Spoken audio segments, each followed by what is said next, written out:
Boa noite a todos nós, a nossa gratidão. Vamos respirar bem fundo,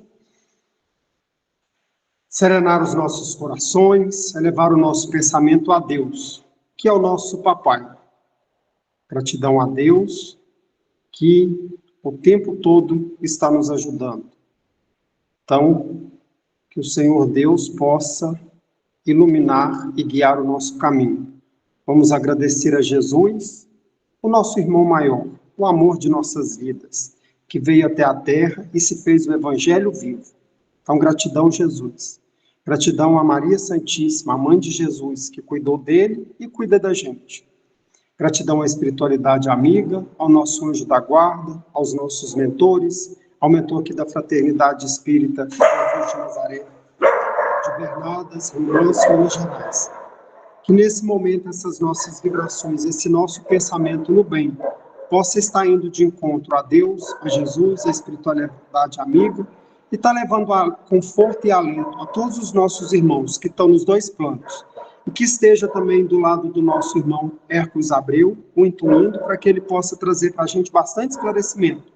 E do nosso lado, abrindo os nossos corações para que possamos compreender e vivenciar os ensinamentos da noite de hoje. Senhor, nós te agradecemos e te pedimos para que possamos começar os estudos. Que Deus nos abençoe. Meu amigo Hércules, seja bem-vindo, nossa gratidão. Amém a todos nós. Na verdade, nós que agradecemos a oportunidade do trabalho. Eu lembro da primeira vez que o Demir me chamou para fazer algumas palestras à noite. Eu falei, ô Demir, domingo à tarde, depois do almoço, não assumo nenhum tipo de compromisso, que eu perdi meu período de descanso. Os outros horários eu descanso, não. Minha semana é de segunda a sábado direto. Domingo de manhã que é também uma atividade, até na hora do almoço. Aí na hora do almoço eu entro no botão de off, né, desligar para poder reiniciar na segunda. Aí eu insisti, falando, tá bom, Ademir, a gente pega algumas palestras durante o ano, não tem problema não. Então eu tenho que agradecer a oportunidade de trabalho, né, porque ele está me tirando o ócio para eu trabalhar, então a gente tem que agradecer. Bom, gente, eu passei para o Ademir mais cedo, não sei se você teve a oportunidade de ver, e a gente vai estar passando para todos vocês agora. Como deixo para a gente o tema livre, né? Aí eu busquei alguns que a gente já vem trabalhando ao longo dos anos, né, dando palestra. E aí o que me tocou foi a paz com Jesus. Eu acho que eu até já fiz essa palestra também junto a FEIC, né? Se eu não me engano, foi em maio que eu fiz lá. Mas me tocou para fazer essa agora, eu falei, então vai ser essa mesmo. Até mesmo porque, né, gente, paz, né? Nós estamos vivendo um momento muito, muito turbulento. E a gente nem pode pôr a culpa nos 37 graus que fez aqui em BH a semana toda, não. Que está cozinhando o cérebro nosso, não. Porque a gente já está intolerante já tem um bom tempo. Na realidade, a gente entrou num período de intolerância, ou essa intolerância foi legitimada para nós de alguns anos para cá. Então, para quem já tinha o perfil de ser intolerante, isso foi meio que legitimado, poderia se manifestar isso de um tempo para cá, de alguns anos para cá, que essa intolerância poderia ser pública, né? Ela não poderia ser mais velada, e isso gerou um divisor de águas. Então as pessoas têm comentado comigo assim, mas nossa, as pessoas estão muito assim, ou estão muito daquele jeito, ou estão muito de outro jeito. Como que mudou? Eu falei, gente, na realidade, dentro da minha percepção, que cada um de nós tem uma percepção individual, não foram as pessoas que mudaram. As pessoas só não estavam manifestando isso. Elas são o que são. Nós somos o que nós somos. Nós evoluímos ao medida do tempo. Mas, a exemplo do que comentamos na última palestra, né, que fizemos lá na FEIC, né, presencial, algumas semanas atrás,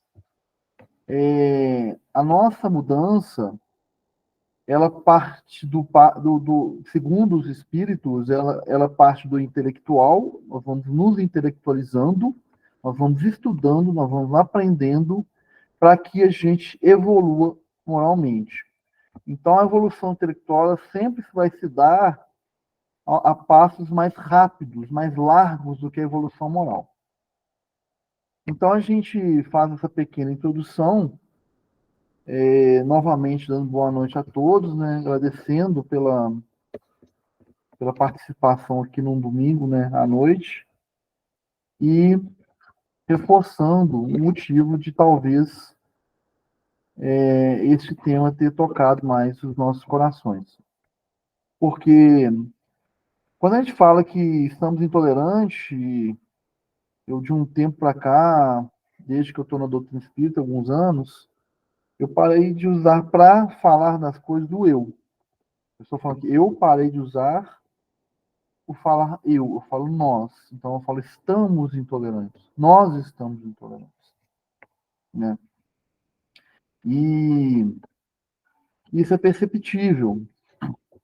A questão é que algumas pessoas não estão conseguindo segurar isso conforme às vezes a gente consegue segurar em algumas situações. Então,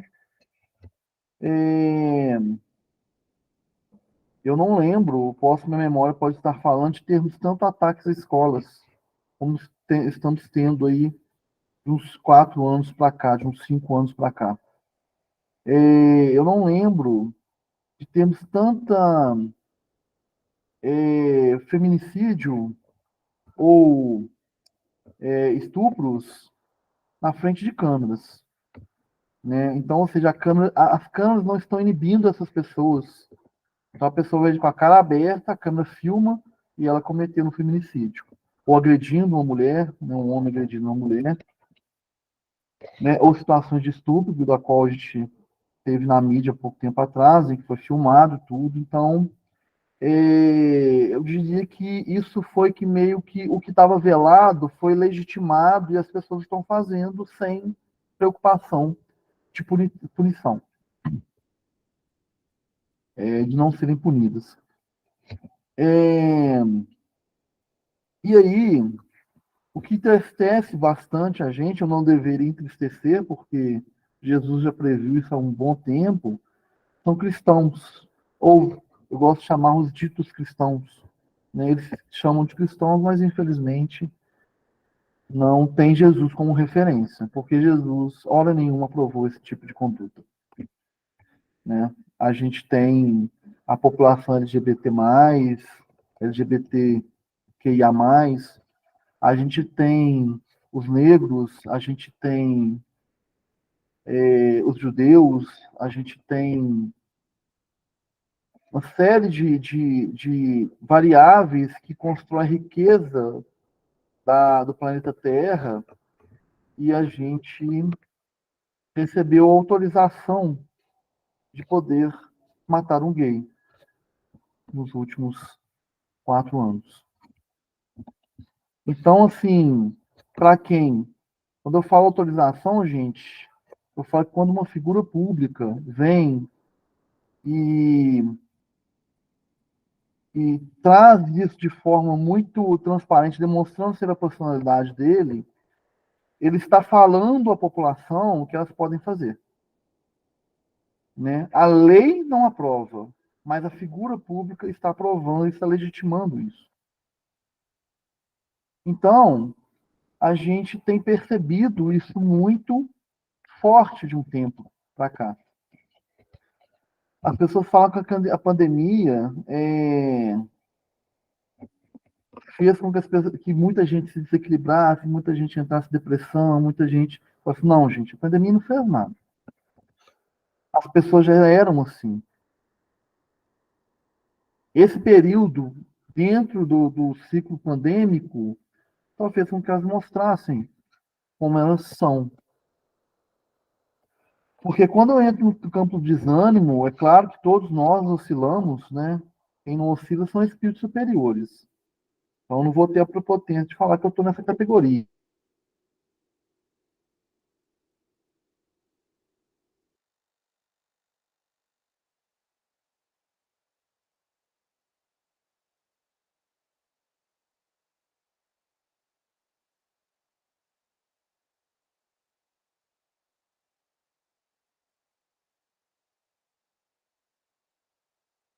O Hércules, sua voz sumiu.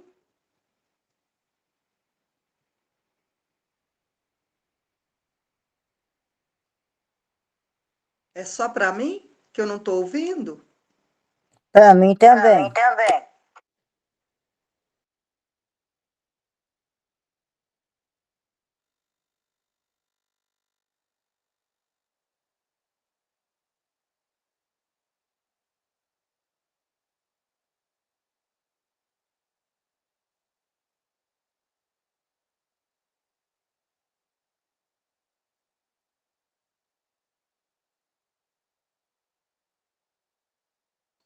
Eu entrei pelo celular aqui, agora voltou, né?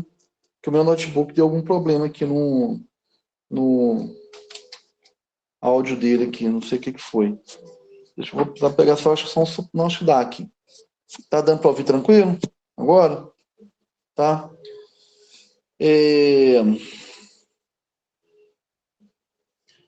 Então, o que ocorre? A gente apenas manifestou isso. Então, eu me apego a essa passagem de Jesus, onde ele fala em que,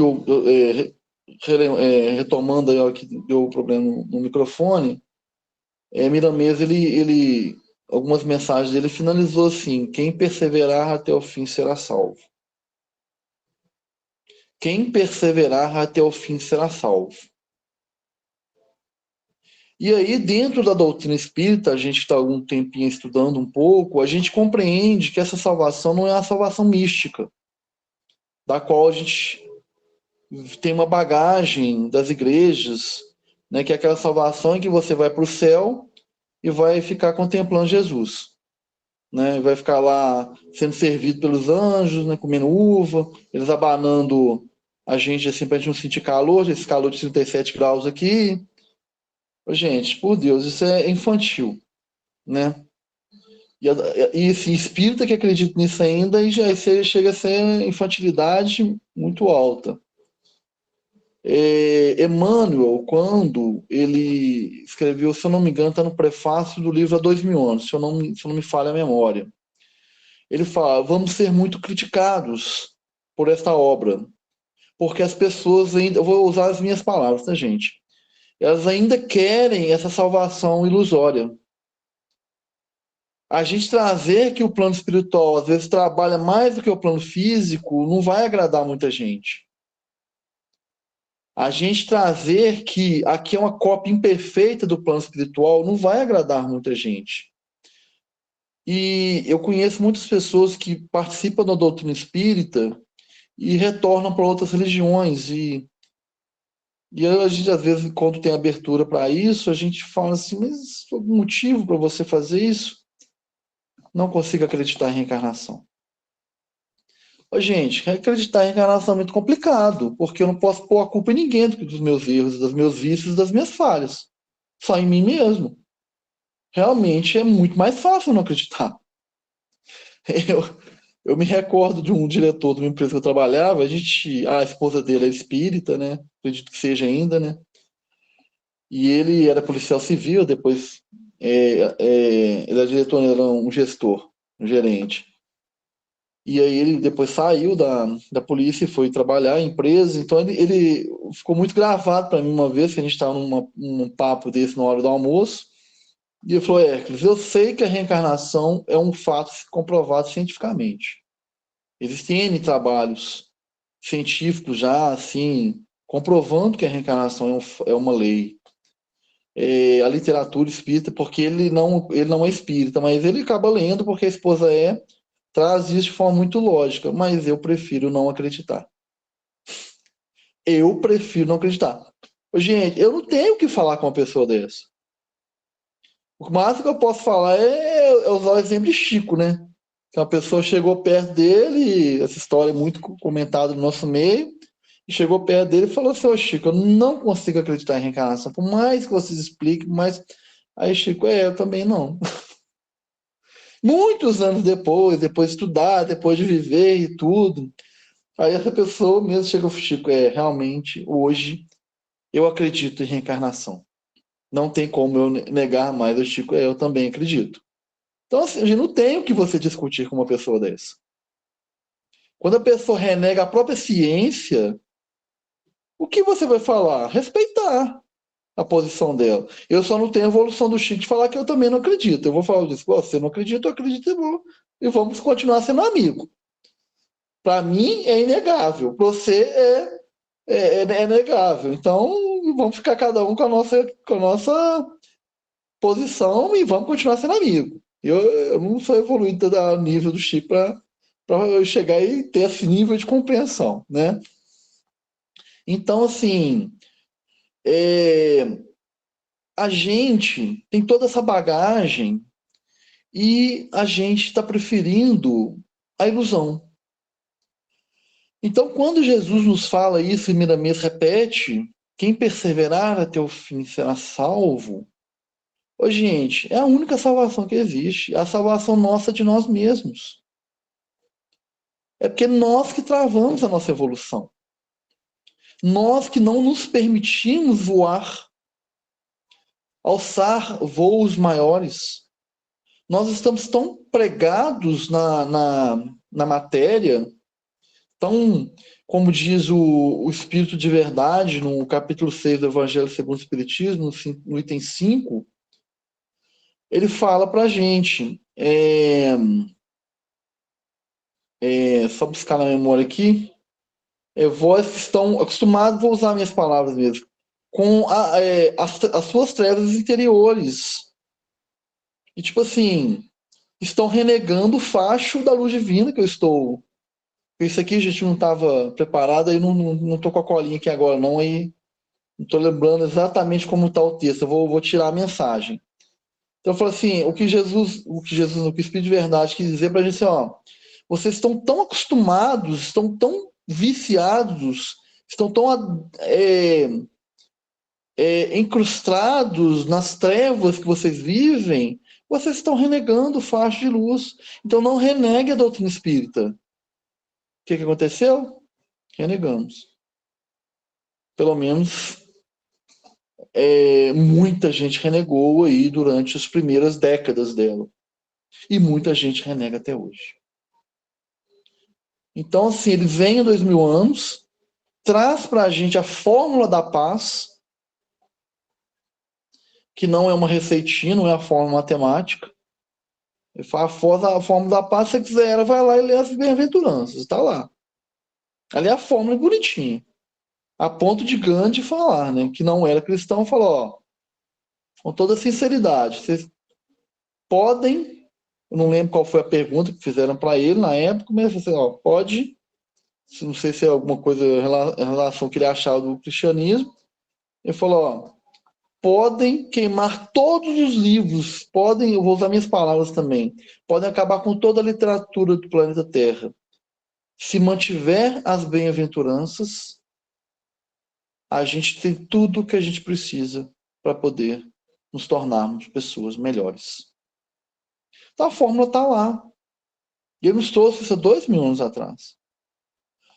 Mas, já sabendo do nosso vício, hoje eu gosto de usar esse exemplo, como que a espiritualidade consegue prever futuro, como que espíritos elevadíssimos conseguem prever 1000 anos, 1500 anos à frente, é porque nós, como seres humanos, como manada, né, no planeta Terra, nós somos como um trem-bala. Para ele virar sem capotar, requer um esforço muito grande. E virar, e ir virando, e mudar o caminho que ele está indo. Então, o que a gente faz? Não, a gente não usa esse esforço. O esforço é seguir os ensinamentos de Jesus. A gente não faz isso. A gente continua no mesmo caminho. Nós somos um trem-bala a 400 km por hora. Então, com as nossas atitudes. Então, Jesus fala assim, ó, vira ali na frente. Ali de Mineiro, tá, gente? Daqui a alguns séculos, se vocês não virarem, vai acontecer isso, isso e isso. Isaías, muito tempo antes de Jesus vir, escreveu direitinho o que ia acontecer com Jesus. Ele estava falando a mesma coisa. Vocês estão como um trem-bala, a 400 km por hora. Tem uma curva lá na frente. Já começa a fazer a manobra para dobrar lá na frente. Porque aquele caminho, à direita, na linguagem evangélica, é o caminho que vai nos levar à paz. Então já começa a fazer o esforço de se preparar agora para virar. O que é se preparar? Siga os ensinamentos dos profetas. Siga os ensinamentos morais de todos os grandes sábios que passaram pela humanidade. Siga o que Deus está me falando, na linguagem do Velho Testamento. O que a gente faz? Continua reto. E eles fazem mais. Eu gosto muito, eu nunca tinha parado para pensar nisso, quando Haroldo fala que profecia é feita para não ser cumprida. Não é para ser cumprida. E eles fazem mais. Ele fala assim, ó, para ele falou assim, ó, se vocês continuarem reto, vai ter um problema lá na frente. Eles não falam o que vai ser, eles dão umas dicas. Mas na realidade a estrada vai acabar. O trem vai desencarrilhar. Aí o que a gente faz? Ignora e vai reto. E o trem desencarrilhou. Vivemos a Idade das Trevas, né? Que é o período ali de alguns séculos para trás, alguns séculos depois da vinda do Cristo, alguns séculos antes da nossa data atual. E Jesus, na sabedoria dele, ainda fala assim, ó, vocês vão esquecer do que eu falei. Vocês não vão me seguir. Então eu vou mandar um consolador, um paráclito, na linguagem do Evangelho, para fazer vocês lembrar o que eu disse. E para dizer muitas coisas que eu não posso falar agora. Então, gente, se ele fala que vai relembrar, é porque ele está falando que vocês vão esquecer, vocês vão ignorar. Esquecer não. Porque a gente está estudando o Evangelho desde que está aí. Nós vamos ignorar o Evangelho. Então eu vou dizer, ó, vou relembrar para vocês, tá? Mas vai ser eu que vou relembrar para vocês. Então, assim, a doutrina espírita ela é codificada pelos espíritos. Ela é organizada pelos espíritos. A gente tem Santo Agostinho, São Luís, temos o Espírito de Verdade, que aí tem cada linha dos espíritos aí fala que é um espírito, eu prefiro continuar falando que é o Espírito de Verdade, não tentando adivinhar quem ele é. Então, assim, você tem o Espírito de Verdade, você tem toda essa pleite, você tem São Francisco, João Evangelista, né, na passagem do Evangelho segundo o Espiritismo, você tem Paulo de Tarso, você tem Erasto, discípulo de Paulo. Essa pleite de espíritos, sob coordenação do Espírito de Verdade, né, que era o apóstolo que intitula Kardec como apóstolo dele, do Espírito de Verdade, né, no Obras Póstumas, ele veio falar, ó, voltei. Tem um monte de gente esperando Jesus voltar aí, mas já voltou. Ele voltou através da doutrina espírita, ele já está aqui. Porque Jesus, gente, é uma ideia. Jesus é uma moral, Jesus é uma coletânea de ensinamentos. Nós não estamos falando de personalidade. E a gente ainda continua se apegando a personalidades. Existe a personalidade de Jesus, ela está lá. Nós não temos nem capacidade de entrar em contato com ele, devido à hierarquia espiritual dele, é um espírito crístico. E tem um monte de gente achando ainda que vai morrer e vai lá ficar batendo papo com Jesus lá, né? Ô Jesus, como tá? Como foi seu dia e tal? Não foi legal? Beleza e tal. Então, assim, é infantil, porque a gente tem 7 bilhões de encarnados. Nós não sabemos, são milhões que morrem por dia. Então, é infantil o pensamento. Infantil No sentido disso, a pessoa tem um contato com a doutrina espírita e renegar isso. Aí às vezes, quando a gente vai comentar, a gente vai traz para o campo físico para tentar ajudar na assimilação. Eu falo, gente, é a mesma coisa vocês pensarem o seguinte: vocês trabalham numa empresa multinacional, ela tem 1000 filiais. O presidente dela fica lá nos Estados Unidos. Você acha que você vai conseguir falar e conversar com ele a hora que você quiser. Que ele está disponível para você o tempo que você quiser, a hora que você quiser.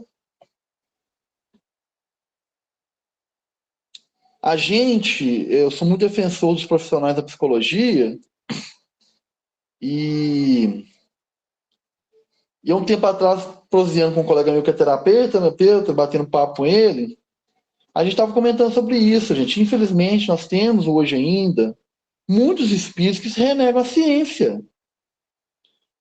Eles não querem fazer exame médico, porque não, a espiritualidade vai me proteger. Eles não querem ir no psicólogo, não, porque não, eu estou na casa espírita. E aí vem com jargão, o que é complexo quando você pega uma ideia e você, para manter no comodismo, você usa dessa ideia.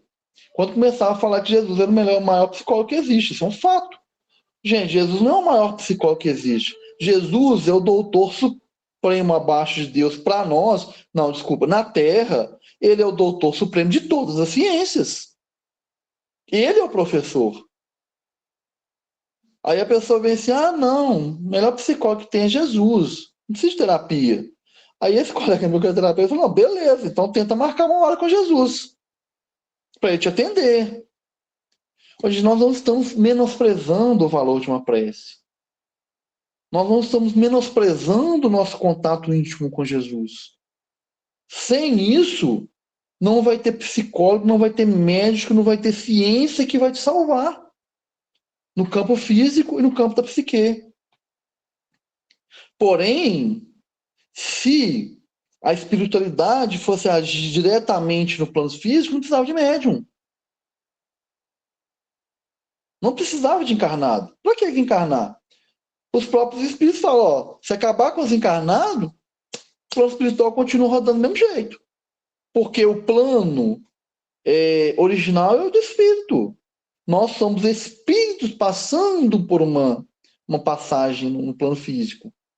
Então, se Deus permite, através de Jesus, se Jesus permite, através dos espíritos superiores, que a ciência venha à Terra, é porque ele está falando, você vai me encontrar no outro. É no encarnado que você vai me encontrar. Então, siga a ciência. Isso aí, gente, é espiritismo. Isso é Kardec. Se existe a ciência da medicina, vai fazer os exames que são necessários. Descartou os exames tudo, beleza. Aí a origem é espiritual. Eu, particularmente, gosto de falar, que eu tenho até, inclusive, a homeopatia trabalha nessa linha, eu trato com homeopatia, né? Que, na realidade, se já chegou no corpo físico, é porque o espírito já está todo desequilibrado. Então, eu gosto de falar assim, faz o seguinte, trata os dois ao mesmo tempo. Vai para a casa espírita, vai estudar, vai tomar passe, né? Vai fazer, vai ser tarefeiro, vai trabalhar na casa espírita e faz tratamento médico físico paralelo. Porque você vai tratar o físico, isso tem embasamento evangélico, vai curar o físico, mas se não muda aqui, volta tudo e volta pior. Sabe onde está isso? Lá na passagem de Jesus. O espírito estava, vou usar a linguagem até do espiritismo, estava obsidiando uma pessoa. Ele foi para o tratamento na casa espírita. Foi tratado, melhorou, né? Essa passagem evangélica está lá. O espírito foi... Minha memória hoje está péssima. Estou dormindo muito pouco por causa do calor. Minha memória não está muito boa, não. Eu não vou conseguir narrar aqui agora, não. Mas o espírito imundo estava junto à pessoa e ela estava mal. E aí, essa pessoa melhorou. Então, assim, o que acontece, gente, quando a pessoa está em processo obsessivo? Ela fica mal, fisicamente falando. Ela fica muito mal. E aí ela fica mal, às vezes ela fica com mal, ela dá um câncer, ela dá um monte de problema físico, porque o desequilíbrio espiritual está tão grande que o espírito ele vai se equilibrar. A homeopatia ela trabalha nessa linha. Então o que ele faz? Ele usa o corpo como expurgo. Ele está tão desequilibrado que ele vai julgar aquele desequilíbrio do corpo físico. Aí ele desenvolve um câncer, uma gastrite, pancreatite, esses it tudo da vida aí, dor na coluna, dor na lombar, sei que lá, um monte de coisa. É o espírito buscando se equilibrar e jogando pro corpo físico. Aí eu trato o corpo físico. A passagem do Evangelho está falando exatamente isso. Mas aí vão levar para a linguagem espírita. Aí eu vou fazer um tratamento espiritual lá. Melhor. Beleza, fico bem. Aí a pessoa se tornou, não estou lembrando as palavras do Evangelho, não. A pessoa se torna, fica bem, melhor e tudo. Aí o espírito roda, roda, roda e volta. E ele encontra aquela casa varrida e ornamentada. O que é uma casa varrida e ornamentada, gente? A pessoa melhorou, a pessoa ficou, ela, assim, ela se melhorou fisicamente, ela está melhor, ela está mais alegre, está se vestindo bem. Só que a casa varrida e ornamentada está falando que aqui está vazio. Ornamentos, varrida, está limpa. E aí ele fala, ok, beleza, aí já nem linguagem espírita. Você deu conta de mim, né? Você foi lá naquela fraternidade lá, vocês conseguiram me afastar, né? Não, beleza, agora eu vou lá e busco mais 7. Aí já é uma linguagem, o 7 já é uma linguagem simbólica do Evangelho. Eu falo, não, agora eu vou buscar reforço. E aí vem e obsidia aquela pessoa de novo. E aí, essa passagem do Evangelho fala assim, e o estado daquela pessoa se torna pior do que antes. Porque aí o processo se torna muito mais pesado. Os regulos gostam muito de falar assim, gente, o melhor tratamento que tem para desobsessão é campanha do quilo. Só que aí, gente, os regulos são mentor. As pessoas não assimilam. O que ele quis dizer com isso? Não é carregar sacola nas costas e pedir alimento, não. É porque tem dia que você vai bater numa casa, a pessoa vai te xingar. Tem dia que você vai bater na casa, a pessoa vai te tratar porque você acordou ela. Tem dia que você vai bater na casa, eu estou falando de experiência pessoal.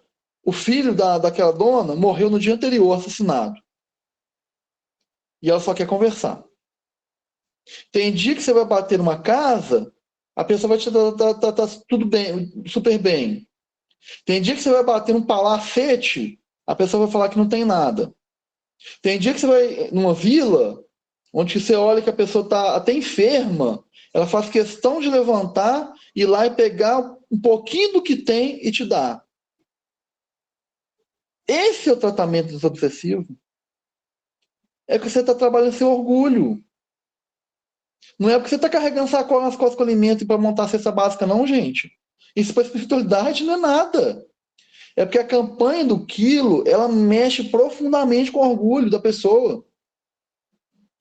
Eu lembro que às vezes na equipe que a gente fazia campanha do quilo, tinha gente que falava assim, ah, não, mas que tá muito ruim, que hoje nós não ganhamos nada. Aí a gente fala assim, ô meu amigo, campanha do quilo não é para ir buscar. Campanha do quilo é para levar.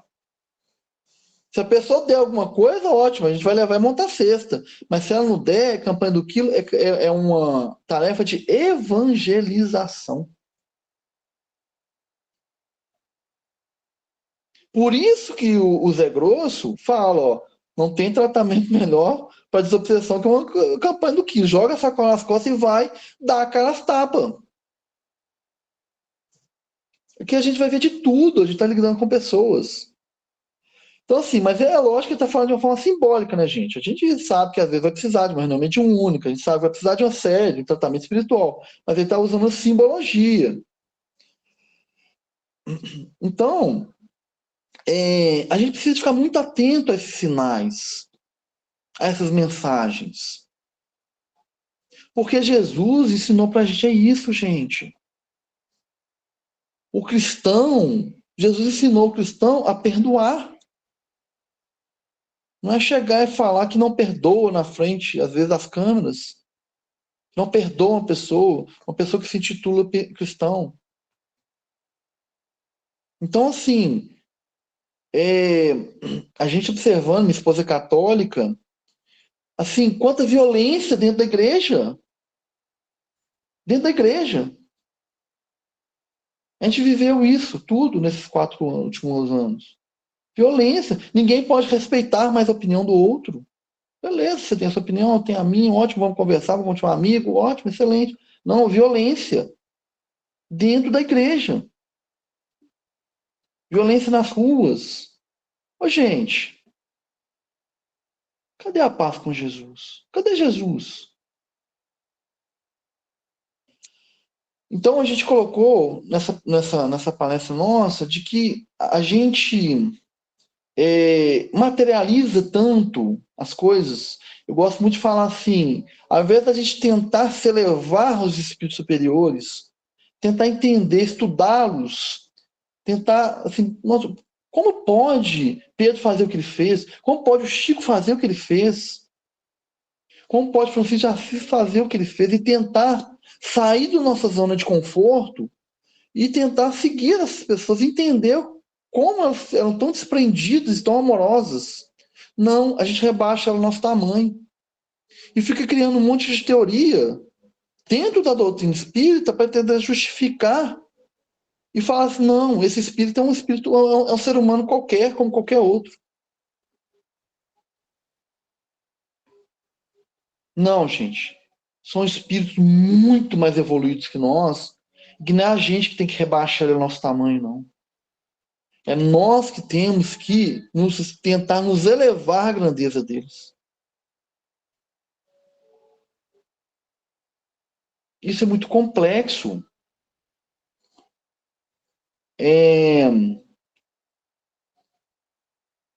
A violência no trânsito, o trânsito sempre foi um teste, né?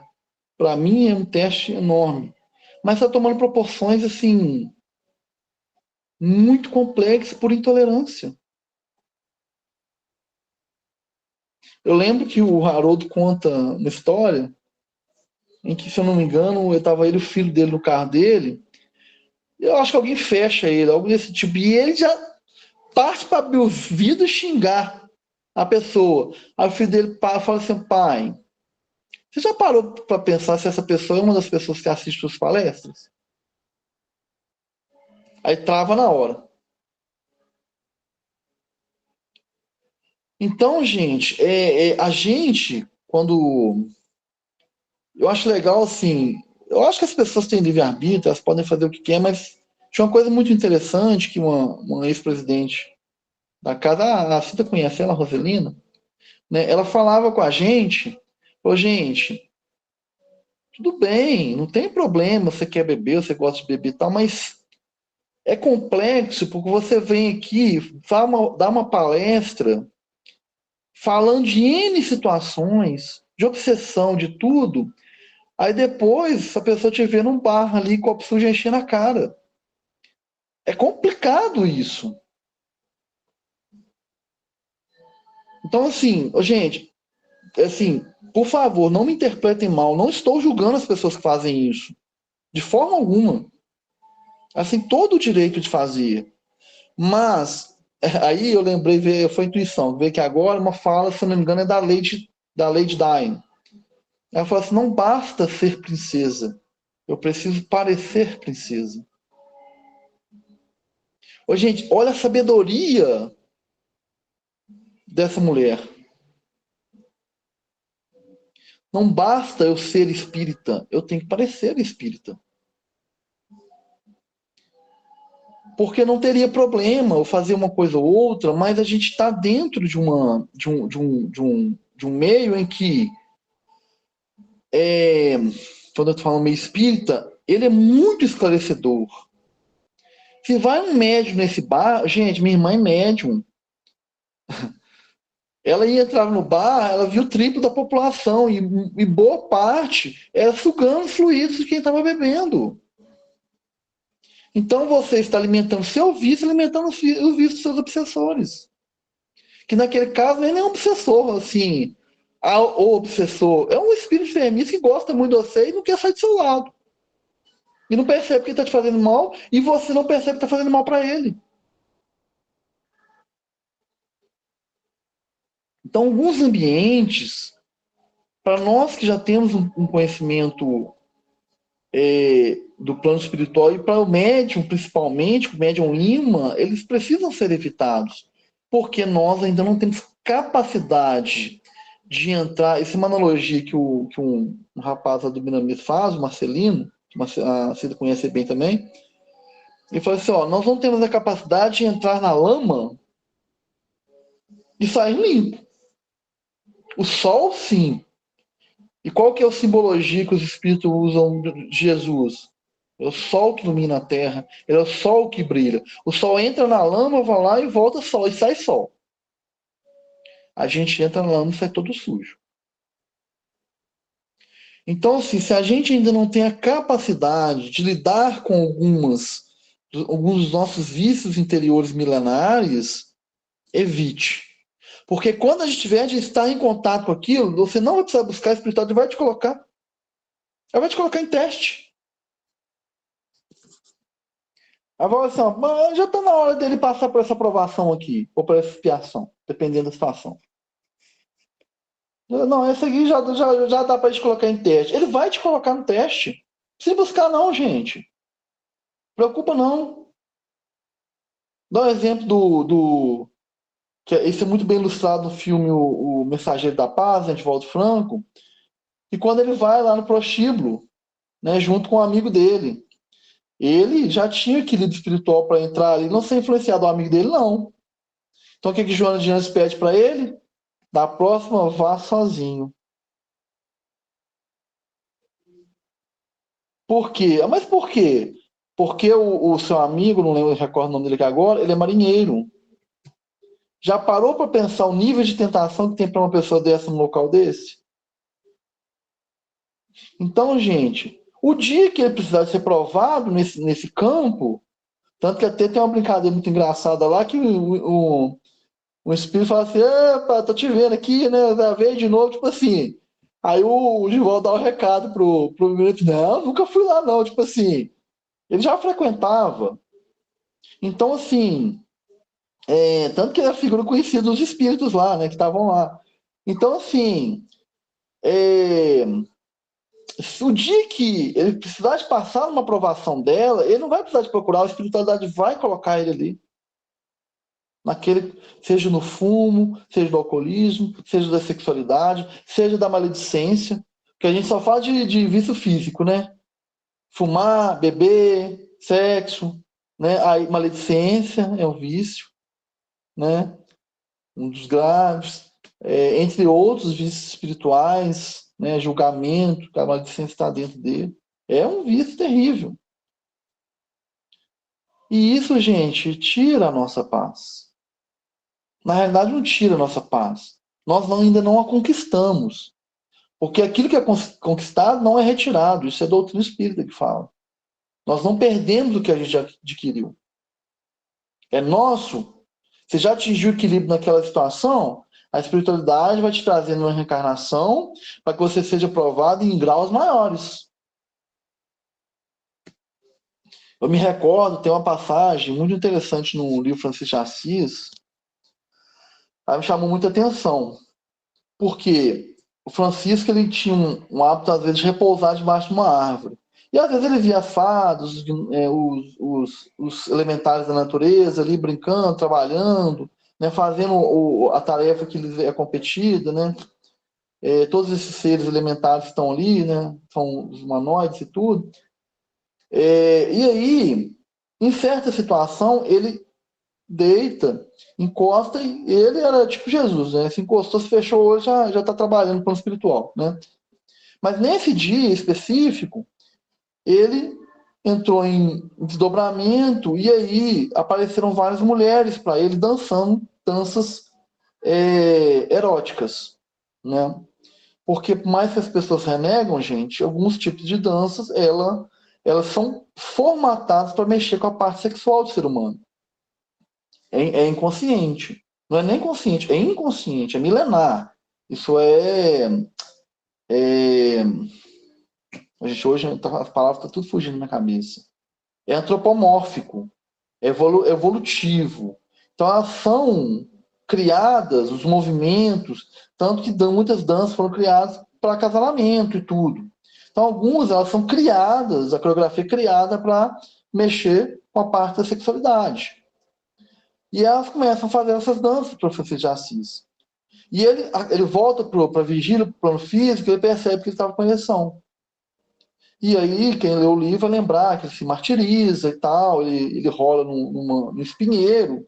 Mas antes disso, que é a parte que eu entendo ser a principal, que é dentro do que a gente estava falando, é que eu não consigo imaginar quem que era, gente, o anjo guardião, o mentor de Francisco de Assis. Sai fora da minha capacidade de entender a hierarquia espiritual. Porque o espírito daquela hierarquia ele tem o anjo guardião dele, quando ele vai tentar intervir, vem um espírito de ordem superior e fala, não intervinha, não proteja, deixe ele passar pela aprovação. E aí ele, para quem já leu o livro, né, eu estou dando spoiler, ele se martiriza, aí quem quiser ver como, eu vou falar só a parte mais bela dessa martirização, que é a parte de rolar no espinho, porque tem uma outra que é mais pesada. Ele rola num local que tinha espinhos, e aí depois ele é resgatado e tudo, pelos discípulos dele.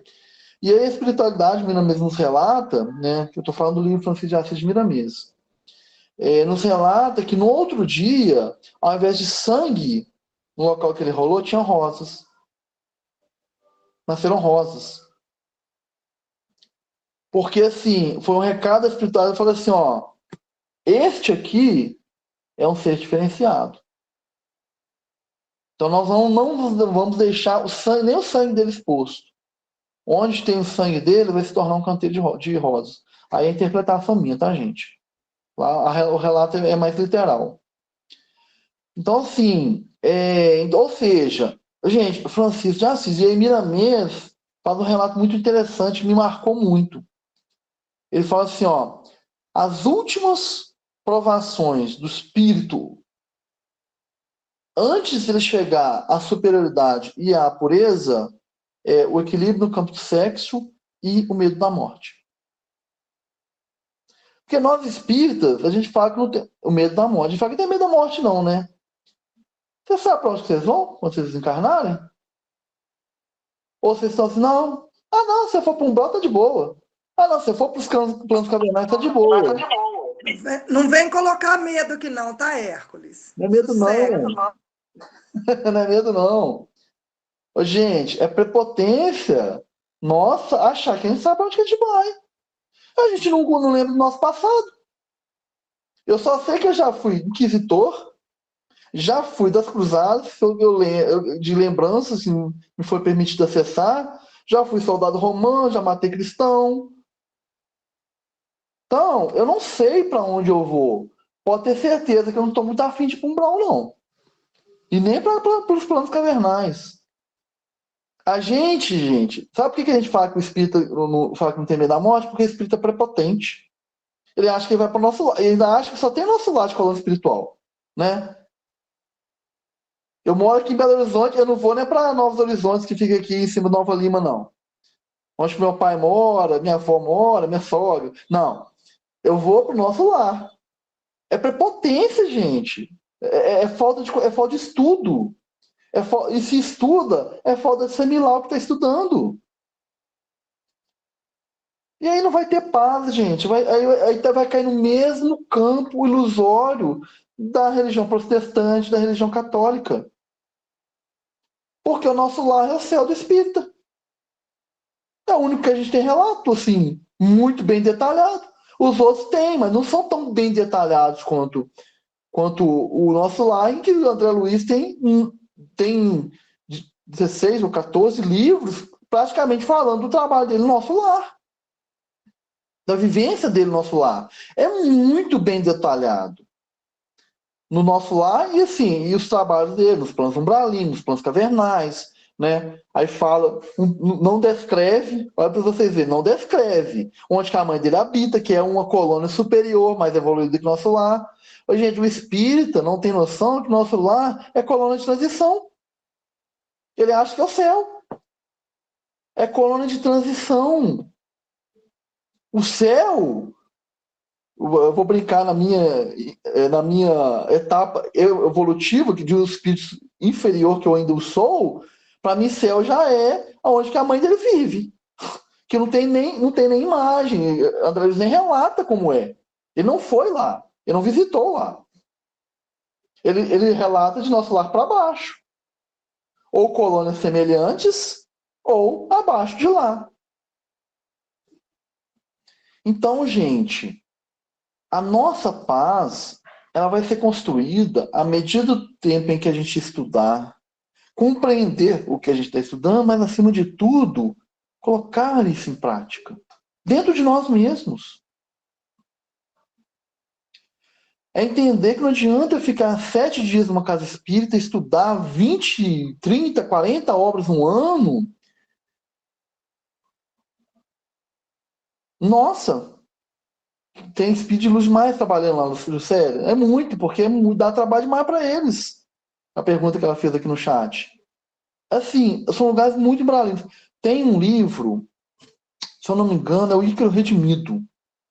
O Ícaro Redimido, se eu não me engano, é ele. Ele relata um local que está no campo de guerra, da Segunda Guerra Mundial, se eu não me engano. Agora, se não me falha a memória, mas é complexo. O Maria de Nazaré relata campos mais pesados, né? O Francisco de Assis relata campos mais pesados, mas eu acho que é no Ícaro Redimido mesmo que tem um detalhamento mesmo no campo da guerra. Ou é... gente, agora hoje não tá bom não, tá? Não lembro se é do Francisco de Assis, isso aqui agora, que inclusive fala que judeus... É Ícaro Redimido mesmo. Que fala sobre os judeus e os romanos, se eu não me engano, que agora... Não, os judeus e os alemães. Os judeus e os alemães. Que o ódio é mútuo. Que quando um alemão morria, os judeus prendiam ele no plano espiritual. E vice-versa.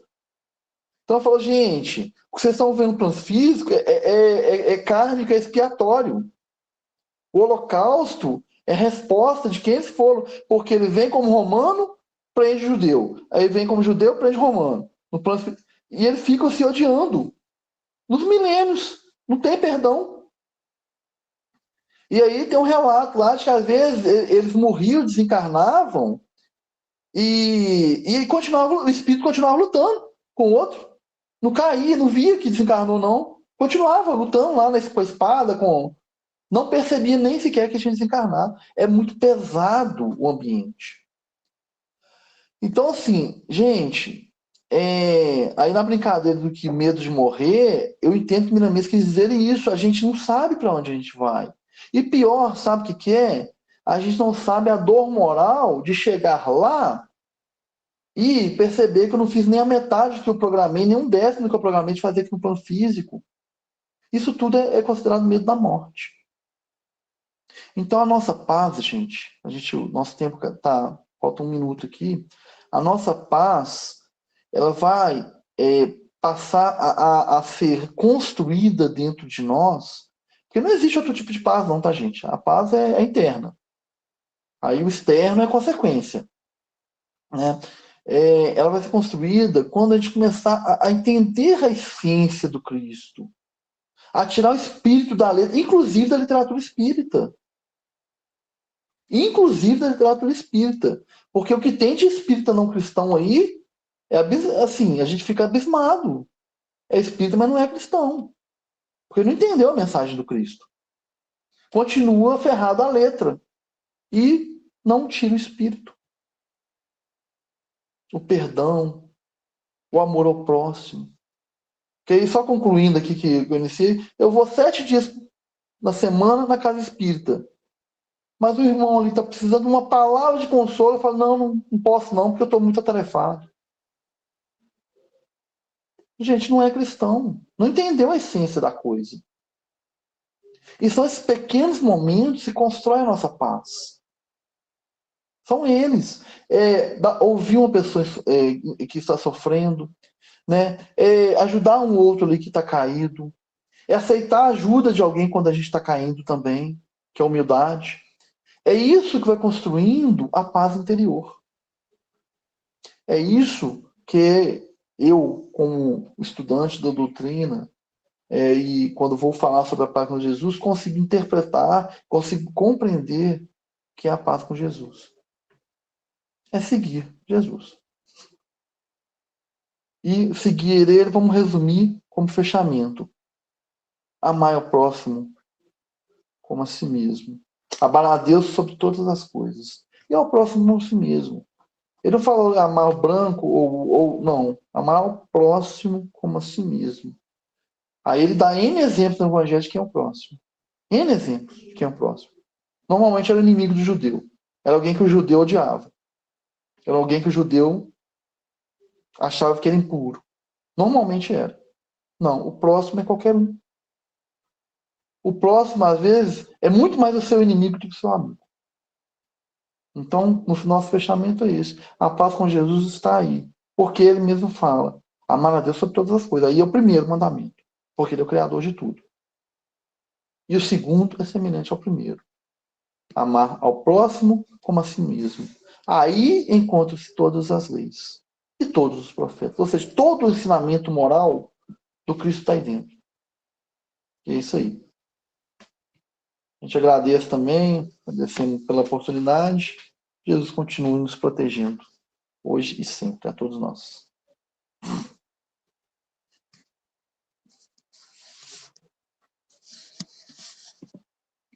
Perfeitas reflexões, muito puxão de orelha. Aí quando você falou que a questão da campanha do quilo é evangelização e da nossa intolerância, e aí eu fiquei até pensando assim, as mulheres criaram a Maria da Penha e elas vão acabar vivenciando a Maria da Penha. Tudo bem. Você termina para a gente com a prece, pode ser? Complexo, mas é isso.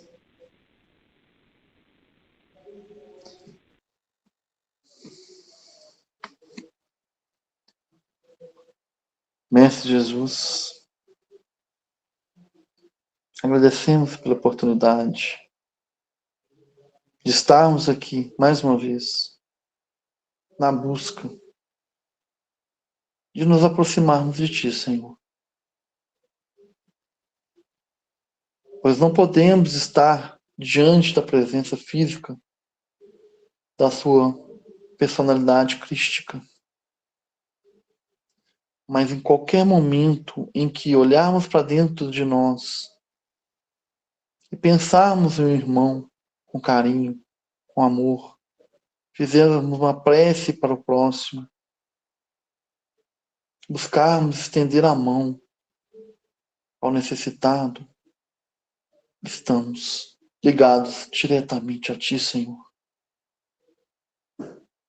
Nessa conexão universal, onde todos nós fazemos parte de uma só rede, de uma só família, criada por nosso Deus Pai Todo-Poderoso. E que este mesmo Deus, nosso Criador, traga a nós muita força e muita luz, para que possamos ter uma noite, uma semana com muita paz e muito amor no coração. Que assim seja.